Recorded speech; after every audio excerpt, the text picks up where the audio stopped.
I'm really delighted to be able to invite Steve to give his presentation next. Steve is Head of Food Education at Edinburgh Food Social. So yeah, thank you very much. Thank you to the previous speakers and thank you for having me along. I really appreciate it. So yeah, my name's Steve Brown. I run Edinburgh Food Social, and I guess one of the things that I wanted to talk about today was the work that we did during the pandemic. So at the beginning of lockdown, we founded an informal coalition of organizations called Food for Good, and Food for Good fed people within Edinburgh around about three main pillars, and those pillars were community, dignity, and sustainability.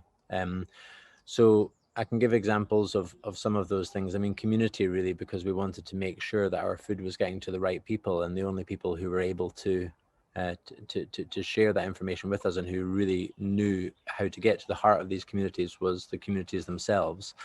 So we were in constant communication with communities and using community groups in order to distribute our food.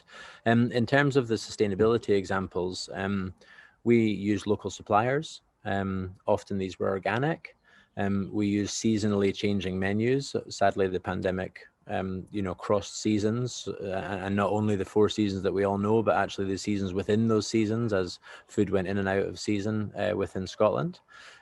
We used often urban foraged ingredients, so 3-cornered leeks went into stove that went into dressing pasta, for example. And we made use of waste from larger food producers. For example, when people were changing the grades on machinery, then there's often like a run through of X amount of kilos of flour, perhaps, or of meat when making sausages, flour when milling, and that would be passed to us as something that they essentially couldn't sell because it was between grades. So we were making use of that food and we were distributing it into the community. So that's an example of the sustainability aspect of what we did. When thinking about consumer behavior and dietary choice, for us, dignity was a huge part of this. We didn't want to really give handouts, although we were ultimately handing out food. But choice, is obviously key to that principle of dignity. Choice around about what people are eating, whether they're enjoying it, whether they're not.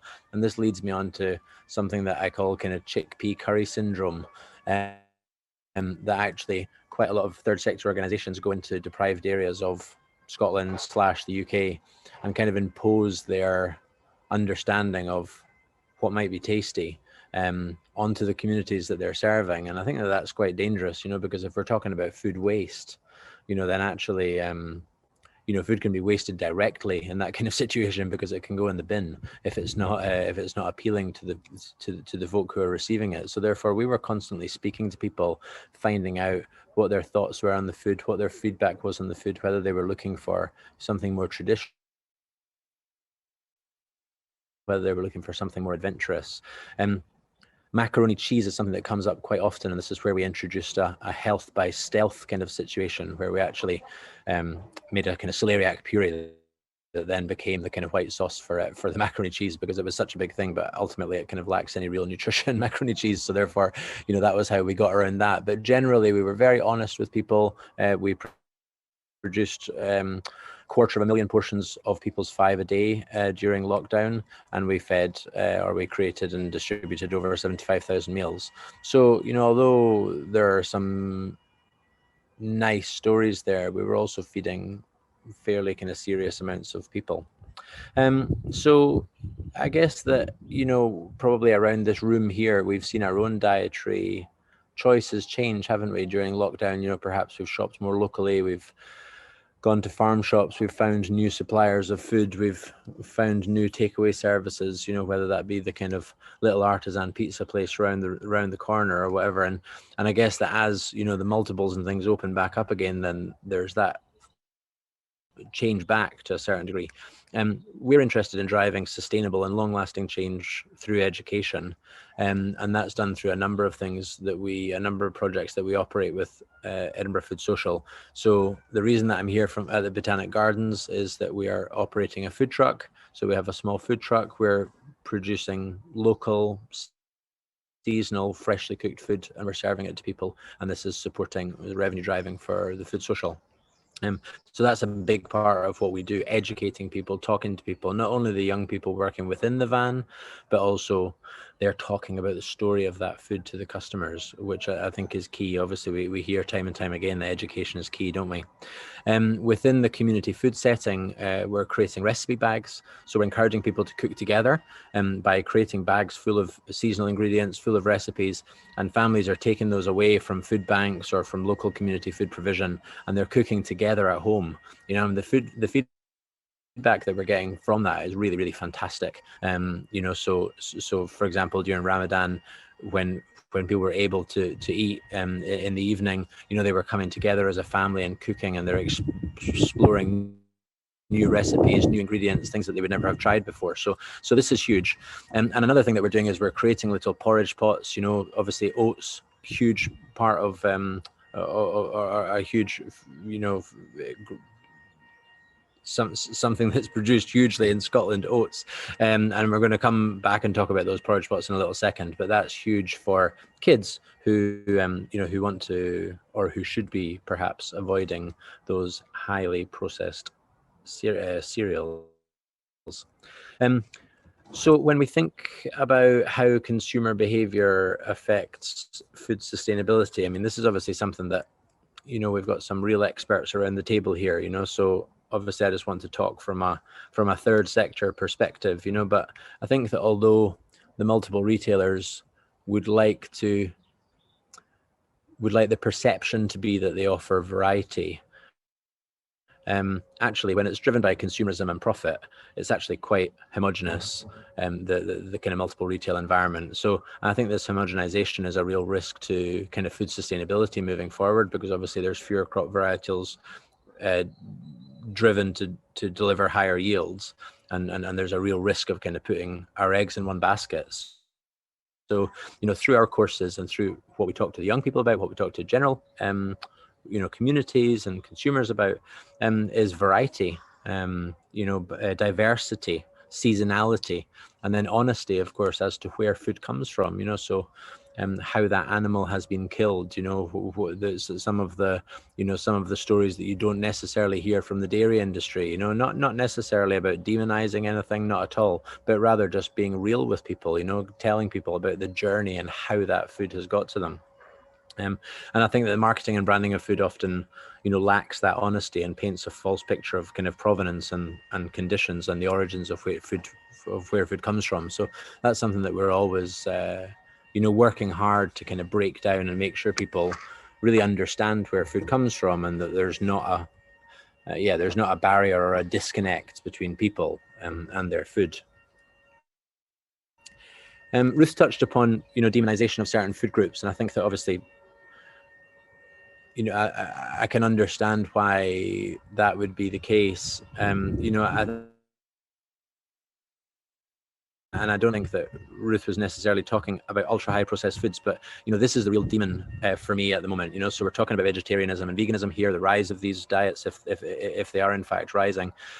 And, you know, for me, even though the words healthy, and, you know, even though veganism or vegetarianism is considered healthy, you know, those two words sit side by side quite often, then actually, you know, if by eating a vegan diet or eating a vegetarian diet, you're in turn eating lots of ultra high processed foods, then I don't think that that's healthy at all. You know, so therefore, you know, we're always talking about whole foods. You know, we promote plant-based food, you know, whether it be 100% of your diet or whatever other percentage of your diet.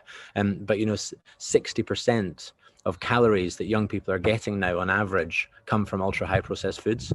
And obviously the links between obesity and issues with mental and physical health are huge, you know. And just a micro example, you know, we don't, although we fed thousands and thousands of people, you know, we also focus on a kind of one-to-one perspective here. And we have a young guy, I'm sure he won't mind me sharing his name, Jamie. And, you know, young people, they contextualize food these days around about fast food. So they say, oh, can we do the cookies like they do in Subway? Or, oh, can we make a burger like, you know, like they do in McDonald's or whatever? You know, they don't have any real context about food.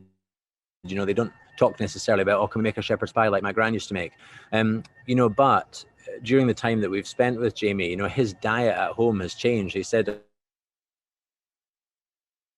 beautiful soundbite to me the other day, although I don't think he necessarily, meant it to be taken as a soundbite. But he said, "I just don't eat that much fast food anymore." He said, "It doesn't taste like it used to. It kind of, it used to taste good, but now it just tastes a bit weird." And he said, "I think it's because I'm used to eating proper food." And obviously that's just, that's a great example of how, Steve, sorry to interrupt. We just lost you at the punchline. So could you just let us know again what that soundbite was? Because I know the audience will want to hear that. Sorry. No, not at all. No, I'm sorry. So yeah, he just said, well, listen, I don't think that the fast food that I eat really tastes that good anymore. I used to really like it, whereas now I think it tastes a bit funny. He said, I think it's because, I've been used to, I'm eating real food now, and that's huge. I mean, the guy's 17 years old, so this has been a real change, and it shows that, we can make these changes, we can affect these dietary choices, but it might just be a slower process than some of us would wish. So, when thinking about COVID and the pandemic and how the system, in terms of consumer choice, I don't have an answer to this. I think one of the concerns that we have here is that this is going to, the results of the pandemic will be a kind of K-shaped recession where the rich get richer and the poor get poorer. But then perhaps, of course, community groups have become emboldened by the work that they've been doing during COVID, and people understand the third sector a little bit more now because they're used to giving and being generous and understanding that people need food now, perhaps before they weren't aware that 9,000 people in Edinburgh alone are living in deprivation. So I guess only time will tell. But I think that allows me to kind of focus on moving on to the learnings from the pandemic. I mean, ultimately, for us, certainly inequalities, were laid bare, almost immediately, together with a lack of food resilience, so not only in the multiple retailers, they were able to obviously get their act together fairly quickly, but more within the communities, in that people just don't know how to cook anymore, so perhaps previously your gran would know, or your mum would know how to cook, or your gran would know how to cook. We're now getting to the stage that folks' mums definitely know, or generally can't cook like they used to, and then neither can their grans. Their grans used to be a lifeline for a little while, didn't they? Whereas now their grans can't necessarily cook either. Now here's me turning it into women. Of course, dads and granddads are involved in that as well, but generally, you learn at your grandmother's kind of penny, and now that's not necessarily the case anymore. I think that's a real issue, so I think that exposes the lack of ability that our education system is responsible for. We work within schools, and I think it's really, really important that we rephrase some of the ways that we're teaching things, and really put sustainability, seasonality, waste, food waste at the center of everything that we're talking about, so people understand just how important these issues are and how important it is to normalize sustainable behavior.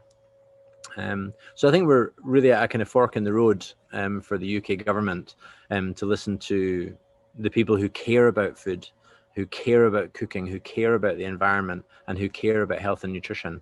And hopefully, within the Scottish government and the UK government, we can work together to create a more sustainable and resilient food future.